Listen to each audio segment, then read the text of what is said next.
Seguimos aqui com o nosso conteúdo desse primeiro dia da nossa arena, a Brim Talks, aqui na 42ª edição da Abrim, o principal evento de brinquedos da América Latina.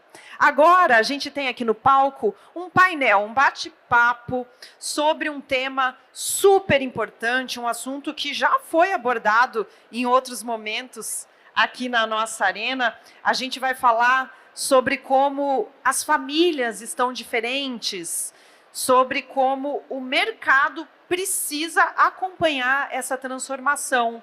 Novos comportamentos, novas prioridades, novas preocupações e novas formas de educar e de consumir exigem que o varejo se adapte. Novas formas de comunicar, novas formas de vender, novas experiências oferecidas. A gente vai falar sobre isso agora com quem entende do assunto. Vamos receber aqui no palco a neuropsicopedagoga e psicanalista Débora Ramos. Débora, seja muito bem-vinda. Muito obrigada por participar da nossa programação. Fica à vontade, pode se sentar aí. E para representar o lado do fabricante, a gente convidou o time da Babebi. Vamos receber o CEO, Everton Romano, e a diretora criativa, Ana Paula Romano. Venham para cá, por gentileza. Sejam muito bem-vindos. Podem se sentar aqui, por favor. Aqui, por favor, Everton. Gente, muito obrigada por toparem o nosso convite para esse bate-papo desse assunto, que é tão importante. Eu vou me sentar aqui também para conversar com vocês. E eu quero dizer para vocês na plateia que vocês também fazem parte dessa conversa. A gente quer muito que vocês participem, façam perguntas. Daqui a pouco a gente vai abrir para a participação de vocês, e quem quiser falar vai ser só levantar a mão, a gente leva um microfone para que todo mundo ouça. A participação de vocês é muito bem-vinda. Podem já ir anotando os temas, as dúvidas que vocês têm, tá bom? Eu queria começar aqui essa conversa, aproveitar, Débora, a sua expertise no assunto, para você falar para a gente, para dar um contexto dessa nova situação, essa nova geração de pais, de famílias, quais são essas novas preocupações, o que essa geração nova tem de diferente das gerações anteriores? Então, eu atendo, vai fazer 25 anos que eu atendo nessa área, e eu vi muita diferença no perfil, assim, do decorrer de todos esses anos. Porque o que acontece? Os pais, hoje, eles estão muito mais informados a respeito de muitas coisas. Eu trabalho principalmente com neurodivergência. Então, antigamente, os pais recebiam um diagnóstico, eles não tinham a mínima ideia. Eles não sabiam o que era, eles vinham crus, assim, eles acreditavam em tudo que você falava, confiava em tudo que você recomendava, de atividade, de jogo, de tudo. Isso há 25 anos atrás. Hoje não, hoje eles já vêm para você praticamente com o diagnóstico pronto. Assim, eles já pesquisaram na internet, no ChatGPT, eles já sabem o tipo de atividade que é melhor para o filho, mesmo sem ter um diagnóstico pronto. Então, assim, é mais desafiador trabalhar com esses pais mais informados hoje. Isso é bom e é ruim, né? É bom que as pessoas vão atrás de informação, mas esse diagnóstico do Google, né, do ChatGPT é complicado, né, Débora? Eles te questionam. Bom, mas você está falando isso, mas eu vi no ChatGPT outra coisa.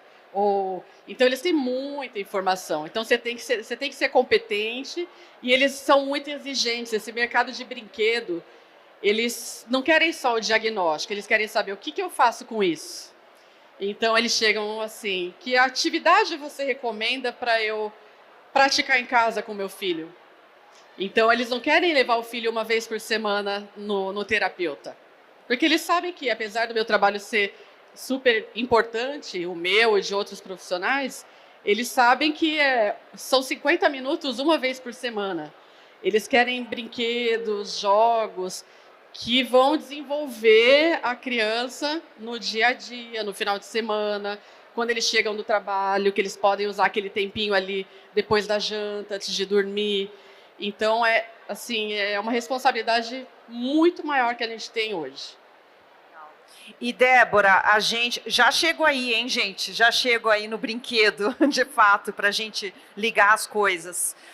Débora, a gente falou aqui bastante hoje, vários palestrantes aqui no palco falaram sobre a preocupação hoje em dia com o uso excessivo de telas, né? Muito estímulo para as crianças e que isso afeta o desenvolvimento infantil. Isso é uma preocupação dos pais, é fato, né, Débora?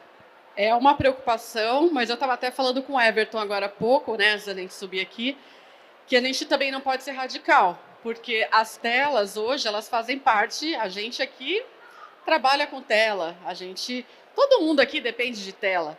Então, assim, também você ser radical e cortar isso também não funciona. Então, a gente tem que ter equilíbrio. É o tempo. Até tem uma tabelinha de quantos anos a criança tem, quanto tempo você pode deixar a criança na tela.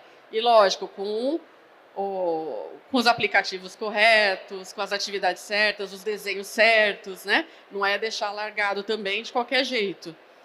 Então, tem o problema do excesso, é claro, o excesso de dopamina, de adrenalina, a falta da motricidade do corpo, tá se movimentando, da socialização, às vezes, com o jogo, porque no jogo a gente consegue ter ali a socialização com os pais, com os amiguinhos. A tela é algo muito ali, a criança com a tela, né? Então, limita bastante. Tem trazido, eu vejo isso no consultório, a criança fica muito imediatista, porque a tela traz essa coisa muito pronta, coisa que os jogos, eles facilitam a criança desenvolver a frustração, a paciência, a tela não. Tá? Então, o equilíbrio é tudo. Everton, aí você do seu lado, né, nos brinquedos, como que você percebe à frente da Babebi que essa diferença no comportamento das famílias afeta o comportamento de compra, o comportamento do consumidor? Primeiro, Fernanda, boa tarde para você, boa tarde para Ana Paula, para Débora, boa tarde para todo mundo que está aqui assistindo. É assim, a Babebi, ela tenta resgatar o que outras coisas não fazem. O produto, o brinquedo, ele dá profundidade, que é o que a Ana Paula, a gente estava discutindo antes de vir aqui, dá profundidade no brincar, que é o que a tela não tem. A tela não é analógica, né? Então, hoje os pais, eles estão muito mais informados, como a Débora falou. Eles estão muito mais sedentes à informação, e realmente tem, porque tem possibilidades, né? Como os IAs, como o ChatGPT, que ela falou, e os doutores Google, né? Mas o brinquedo, ele tenta resgatar essa profundidade que outros mecanismos não têm. Então, acredito que sim, nessa parte, sim, o brinquedo educativo, a Babebi entra com esse tipo de recurso, para dar essa pausa, para dar essa desaceleração, para juntar realmente o tempo entre família, né? Porque eu, pai recente, pai do Benjamin de 2 anos, eu sinto que eu trabalho muito, eu fico preocupado, falo, caramba, eu chego em casa, eu quero ficar com ele. Então é isso que a Babebi traz, a gente quer conseguir dar esse tempo realmente de família. Ana Paula, você que é diretora criativa, como é que faz para traduzir essa mudança de comportamento das famílias em design de brinquedo? Bom, primeiramente, boa tarde a todos. A Babebi, ela entrou com uma comunicação mais facilitada. Eu noto que em outros momentos, né, a Babebi é uma empresa jovem, ela é apenas 7 anos, e eu via que antes as empresas eram muito mais técnicas e talvez não tinha essa preocupação tão mais profunda em relação a esse tema. A Babebi, ela consegue, de alguma forma, em toda a narrativa da empresa, tentar passar essa comunicação do vínculo, da pausa, da memória afetiva, para desacelerar a criança desses super estímulos. Então, em todo o tempo, em todas as comunicações da Babebi, a gente traz essa mensagem. Débora, e você ouvindo isso, né, do lado falando da Babebi, falando dos brinquedos, nos seus atendimentos, no seu dia a dia, você vê que os brinquedos podem mesmo fazer diferença para as crianças e ajudar nessas preocupações atuais das famílias? Depende muito dos brinquedos. Eu estou sempre antenada nas lojas, nas fábricas, né, que fazem os brinquedos adequados. Porque brinquedo tem de monte, né? Você entra no Mercado Livre ali, você coloca, você vê muito brinquedo. Mas o que acontece? Eu procuro, principalmente hoje, o mercado da neurodivergência tá crescendo muito. Tá? Eu falo aqui como autista também, tá? Eu sou uma autista nível de suporte 1, então eu sei, recém-diagnosticada, mas eu tenho um olhar para neurodivergência até de uma forma muito específica. Eu vejo o quanto que faltou para mim, como criança, ter brinquedos específicos e como que isso hoje pode ajudar essas crianças que hoje têm facilidade de diagnóstico, que estão sendo diagnosticadas com TDAH, com autismo, com tantas dificuldades. A gente tem hoje muita especialidade para estar investigando, e essas crianças vão crescer com muito mais recurso do que eu, por exemplo, que não tinha brinquedos, jogos específicos para as minhas necessidades. Então, esse mercado hoje é algo que pode e deve crescer bastante. Everton, você acha, então, que o brinquedo pode cumprir esse papel de ir além só do entretenimento?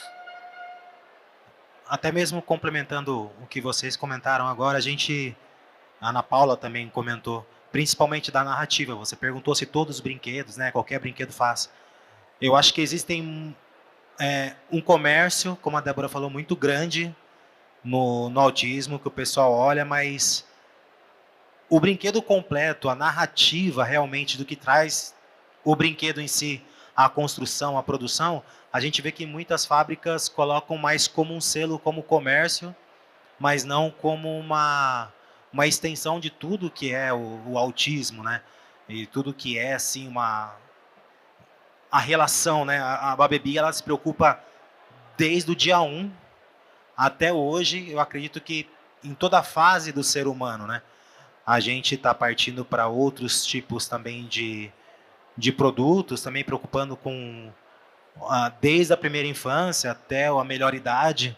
Então, quem visitar também o nosso stand vai ver também que tem brinquedos para kidults, tem brinquedo também para melhor idade, também tem uma linha de importado maravilhosa também. Então, complementando a pergunta, sim, eu acredito que sim. Ana Paula, existem formas de se estudar para criar os brinquedos? Porque, como a Débora falou, hoje em dia um pai chega no atendimento pensando em várias questões, né? Como é que você faz esse trabalho? Você tem algum tipo de pesquisa, direcionar um brinquedo para cada questão, ou um brinquedo serve a muitos propósitos? Como é que funciona? Sim, são várias respostas dentro dessa pergunta. Primeiro que eu venho de uma família de fábrica de brinquedo educativo por mais de 33 anos, somados a Babebi Vocês são irmãos, né? Somos. Nossos pais tiveram uma indústria de brinquedos educativos e a gente veio dessa cultura.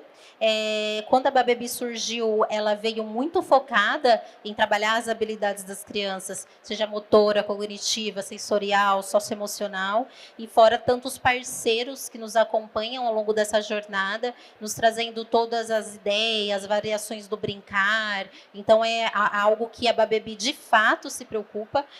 A Babebi hoje ela é referência do brinquedo educativo, então a gente é um assunto bem delicado para nós.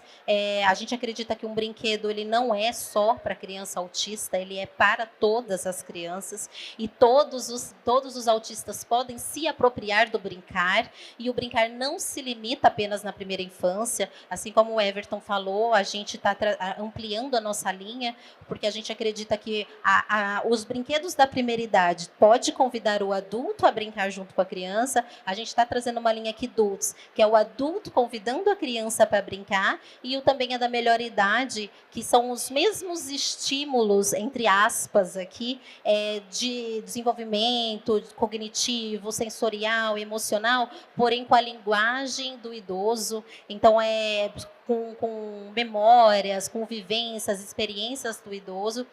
Então, a Babebi, ela se preocupa, assim, muito com o desenvolvimento, e esse desenvolvimento, ele carrega muito da experiência de tudo que a gente já viveu, e também de profissionais, assim como a Débora, que estão sempre aliados à empresa também, trazendo todas essas ideias para dentro da empresa. E assim como a Babebi, ela é, vamos dizer, especialista, entre aspas, vou colocar assim, no brinquedo para criança que tem transtorno, a gente se preocupa com todos os detalhes. Na verdade, desde o dia 1, que nem eu te falei. E o autismo, como a Débora falou, virou um negócio, né? Virou um negócio. E as pessoas, vou contar uma historinha rápida. Hoje me procuraram, falaram assim, Herbert, você tem algum brinquedo que tem selo, assim, que é atestado por profissionais para autista? Eu falei, caramba, vocês só estão procurando isso, vocês não estão procurando um brinquedo de fato para... Porque criança é uma bola, é um bater palma, um dançar, um cantar, é para autista, não tem um brinquedo específico, né?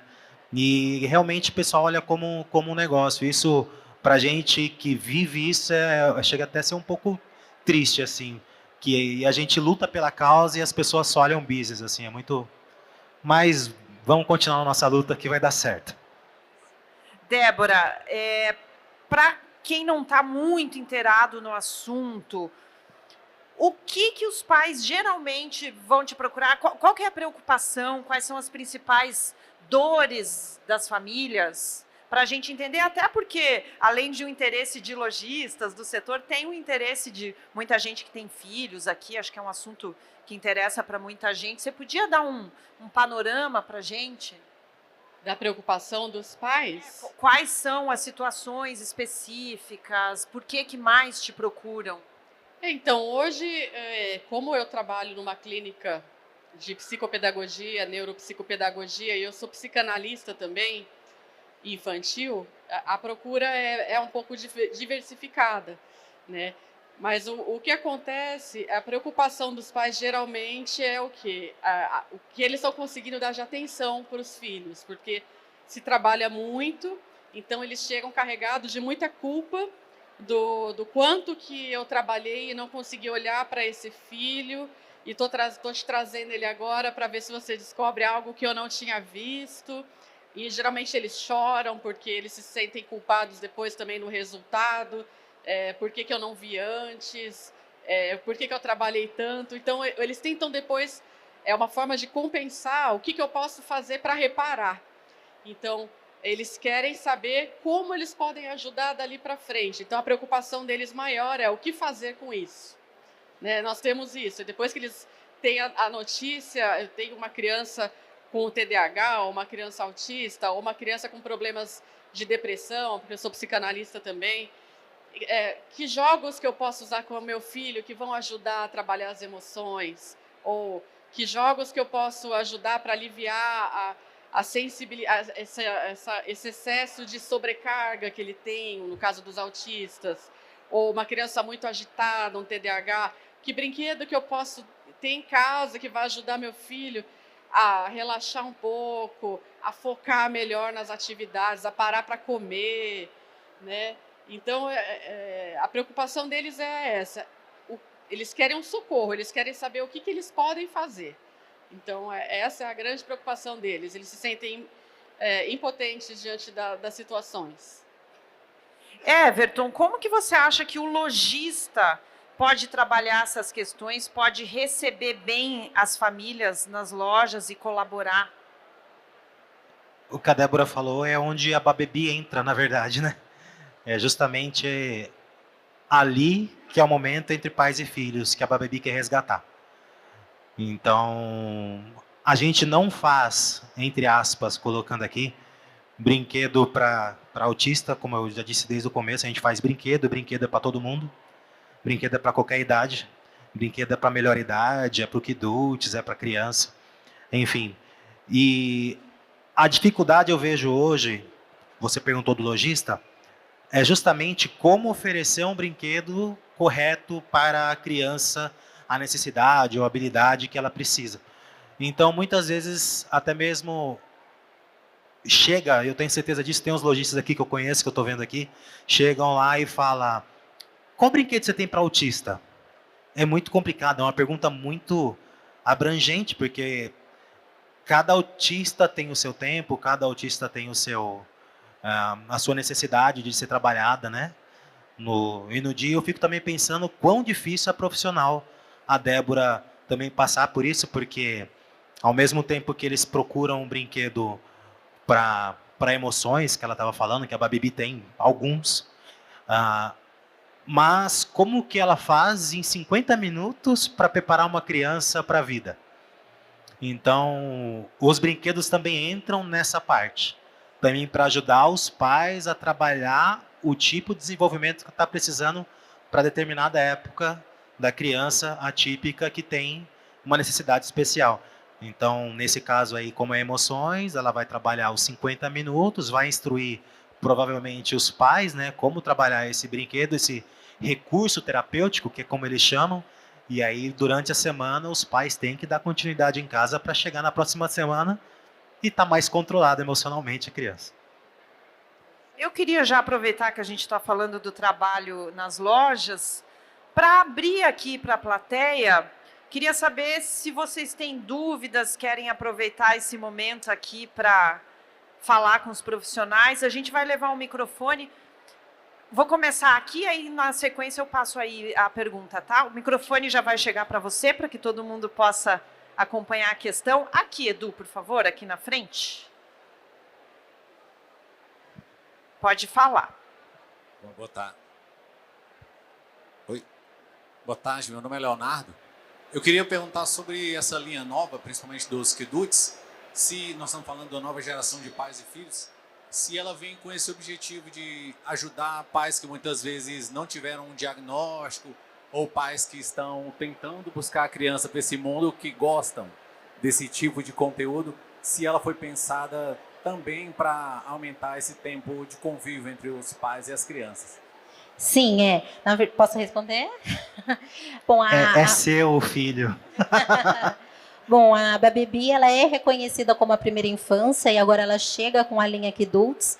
A linha Kiduts, ela é o adulto convidando a criança. Então, a comunicação é para o adulto e é nesse momento de 8+. É adulto nostálgico que a gente fala, né? A gente fala, são os adultos que querem resgatar a nostalgia, o desafio, momentos também de conexão com os filhos, o vínculo, esse momento de pausa, relaxamento. Então, esse é o nosso grande objetivo e também de causar essa interação mesmo. Então, ela foi pensada justamente para isso, mas a comunicação ela é feita para o adulto convidando a criança. É um pouco offline até, né? A gente quer realmente tratar... era uma pergunta que a gente estava se falando. Como que os pais, ou o adulto nostálgico, Kiduts, vai querer montar o nosso quebra-cabeça, né? É o momento que ele basicamente vai desligar o celular ali, vai ficar ele, o filho, a família brincando para tentar montar. Então a gente também se preocupou em colocar imagens no QR Code para eles baixarem lá e ter a visão do quebra-cabeça grande. Então, mas assim, é bem voltado pensando na parte de ficar entre família, assim. Hoje a gente teve uma palestrante aqui mais cedo que traduziu o Kidult como crianção. É muito bom. No bom sentido, no ótimo sentido, né? Eu acho assim, quando a gente fala que é o adulto, para mim, quando você fala, quando um brinquedo é adulto, eu acredito que ele seja um pouco excludente, porque ele exclui a criança. Não, esse é um brinquedo de adulto. Quando a gente fala que é um brinquedo Kidult, ele inclui a criança. Ele inclui a criança, o jovem, a família. Por isso, esse é um termo que é uma tendência mundial. Já tem países que 25% de toda a venda no país é para o Kidult. Então, ela é muito crescente e a gente está olhando para isso agora. A gente tem uma pergunta lá atrás, né? Pode falar, por favor. Muito prazer. Muito prazer. A pergunta é para a doutora Débora. Eu também sou autista e é uma dúvida que eu tenho sobre nós, que é...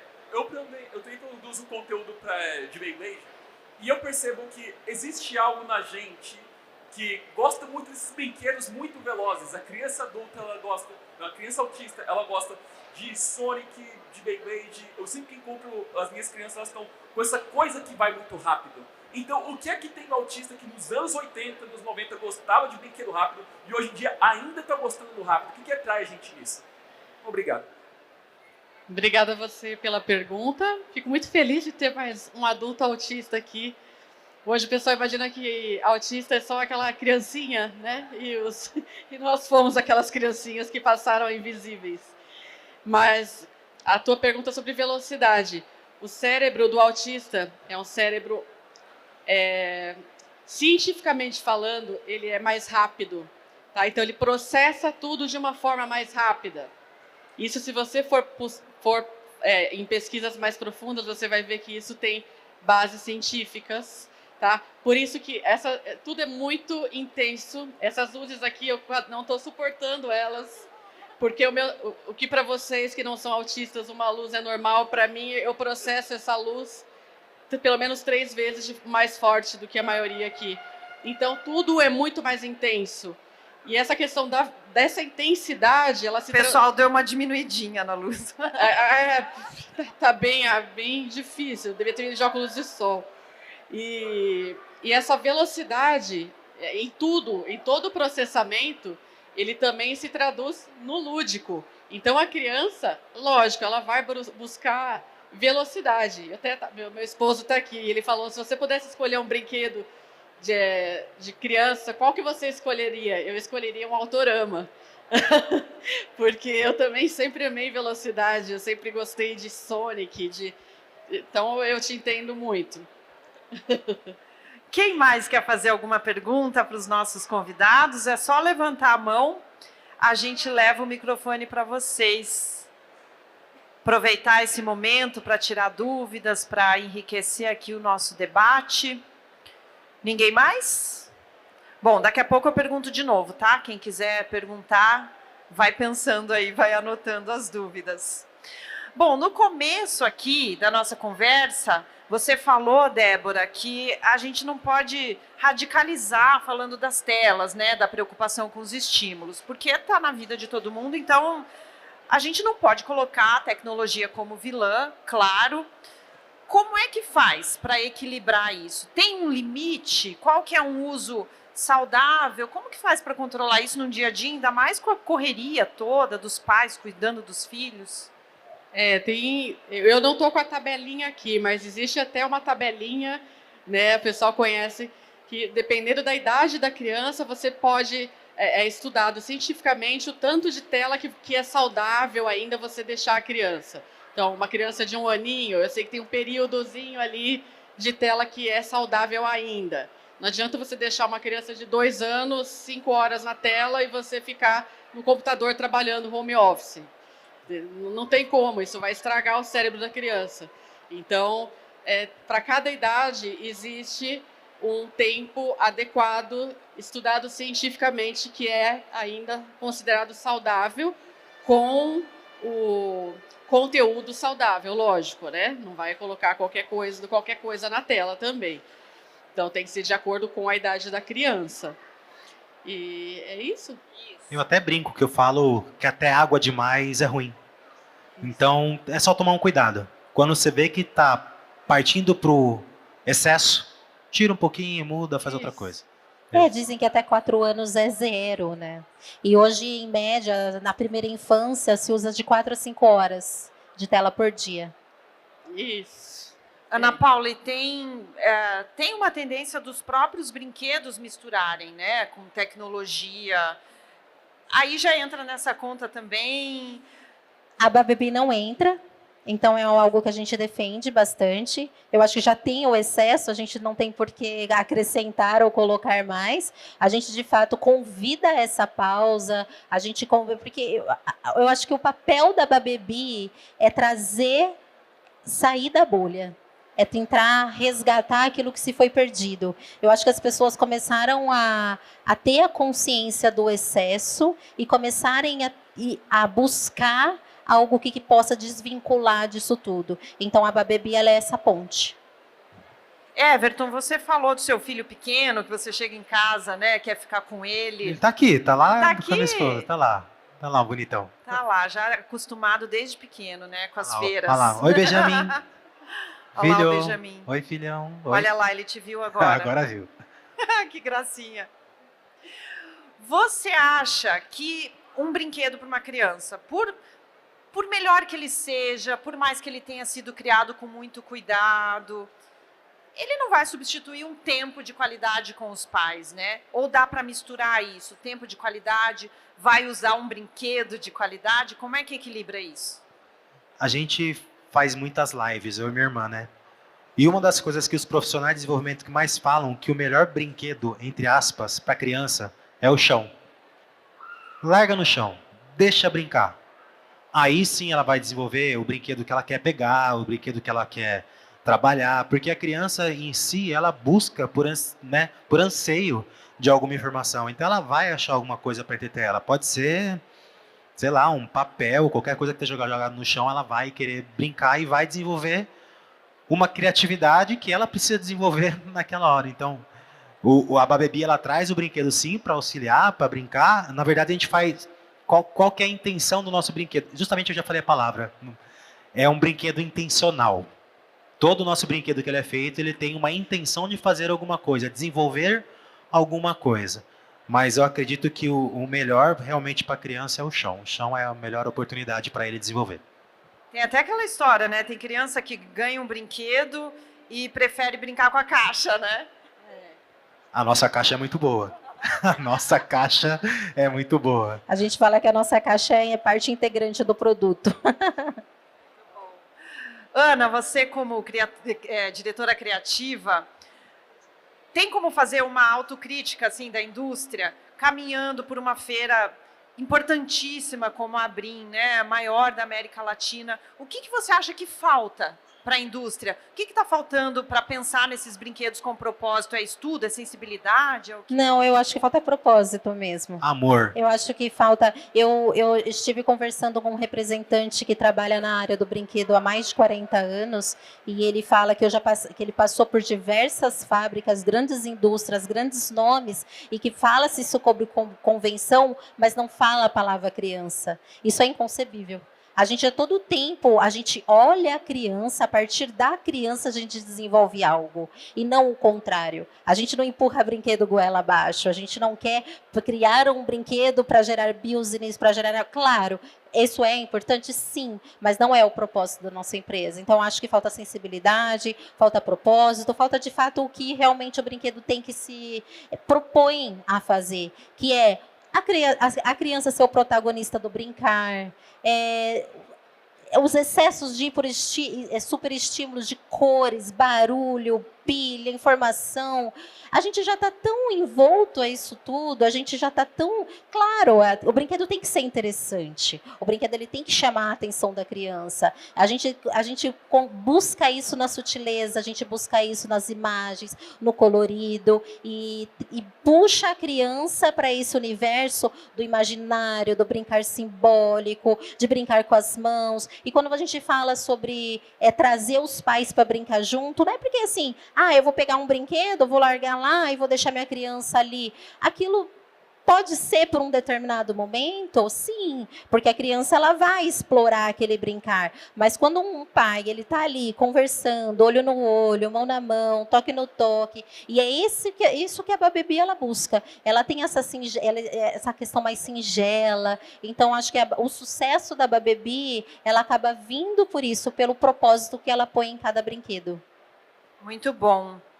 Débora, eu queria uma dica sua para o pessoal das lojas que quer se informar cada vez mais sobre o assunto e até para quem tem filhos, né, quer lidar melhor com as situações, para não cair naquele diagnóstico ChatGPT que a gente falou que pode ser raso demais. Qual que é uma dica sua como profissional da área para as pessoas se informarem? Que tipo de pesquisa, de cuidados na pesquisa para fazer uma boa bagagem de informação sobre o assunto? Eu acho que a literatura ainda traz muita coisa útil, porque a internet ela está muito contaminada. Então você eu tenho Instagram e eu vejo ali que, nossa, todo mundo fala sobre autismo, aqueles carrossel, mas fala o mais do mesmo e às vezes é tanta desinformação que mais atrapalha do que ajuda. Então, eu acho que a literatura ainda é um caminho mais adequado, a busca por pesquisas científicas, não qualquer pesquisa, mas pesquisas de verdade, livros bons livros existem, e na internet procurar assim sites confiáveis mesmo, de preferência de pesquisadores, de pessoas, não vou puxar para o meu lado, mas de pessoas que trabalham, que têm experiência. Puxa sim, pode puxar. Né, então, no meu próprio site eu tenho ali vários artigos no meu site, né, então eu gosto muito de escrever as experiências de atendimento, porque eu acho que isso é muito importante, né, não é só o conhecimento pelo conhecimento, é a experiência, você estudar, pesquisar, é um laboratório, o consultório é um laboratório, então eu gosto muito de escrever sobre isso, eu valorizo muito os profissionais que escrevem. Muito bom. Olha, a gente está chegando ao fim aqui do nosso tempo do painel, mas dá tempo para abrir para uma pergunta da plateia, ali atrás. Vamos para a última pergunta. Tá aí o microfone para você. Olá, tudo bem? Estão me ouvindo aí? Eu não escuto Sim, aqui. estamos ouvindo. Muito prazer, meu nome é Ângelo, eu sou de Campinas. Eu queria fazer uma pergunta para a Ana Paula. Ana Paula, a empresa fez algum estudo referente a hiperfoco para desenvolver esses brinquedos, essas atividades, ou não? Tem algo focado nisso, em hiperfoco dos neuroatípicos? Na verdade, é aquele assunto polêmico, assim, se tem um brinquedo específico para cada habilidade, desenvolver cada coisa. O hiperfoco também é uma questão. Mas, embora a gente não aborde assuntos tão específicos, tão focados, porque a gente acredita na variação do brincar. Quando você pega um brinquedo na mão de um tipo de profissional, dependendo da necessidade da criança, ela vai trabalhar aquela variação para aquilo que a criança precisa. Então, ela, através de um brinquedo, ela consegue ampliar o repertório e trabalhar diversas habilidades, diversas áreas. Então, crianças, sim, com TDAH, com autismo, com outros tipos de neurodivergências, consegue utilizar o brinquedo. Até mesmo a gente tem um brinquedo que uma amiga nossa, fono, Raquel, não está aqui hoje, mas a Raquel Luzardo, ela usa esse brinquedo nosso que é um quebra-cabeça 3D pirata, que pra gente é um quebra-cabeça de criatividade, né, de lúdico, etc., coordenação motora, montar. E ela usa muito pro lado fono, que é o pirata, né, do R, né, da criança. Então, assim, o profissional que pega na mão, ele vai fazer, eles não querem nem saber qual que é a idade indicativa do brinquedo. Eles olham e pode ser um profissional, uma fono, pode ser uma psico, pode ser uma neuro, eles vão utilizar. E também, às vezes, o mesmo profissional, para outra criança diferente, elas vão usar o mesmo brinquedo de muito jeito diferente. Muito bom, gente. Nós chegamos ao fim aqui do nosso painel super rico. Que conversa incrível, gente. Tenho certeza que o pessoal aqui na plateia aproveitou muito e vai levar esses ensinamentos para os negócios. Muito bom receber vocês aqui, gente. Eu que agradeço, né? Então, em nome da Babebi, é um prazer estar aqui. Estou vendo algumas carinhas conhecidas. Fico feliz em compartilhar um pouquinho com vocês e espero novos convites. Ano que vem, se Deus quiser, estaremos aqui. Com certeza. Eu agradeço também o convite. Estivemos aqui o ano passado e muito honrada de estar participando da Brin Talks. E muito obrigada. Débora, obrigada Obrigada. por trazer a sua experiência aqui para a gente. Para mim também é um prazer estar aqui com vocês. Eu queria agradecer muito pela atenção de todos, pela paciência.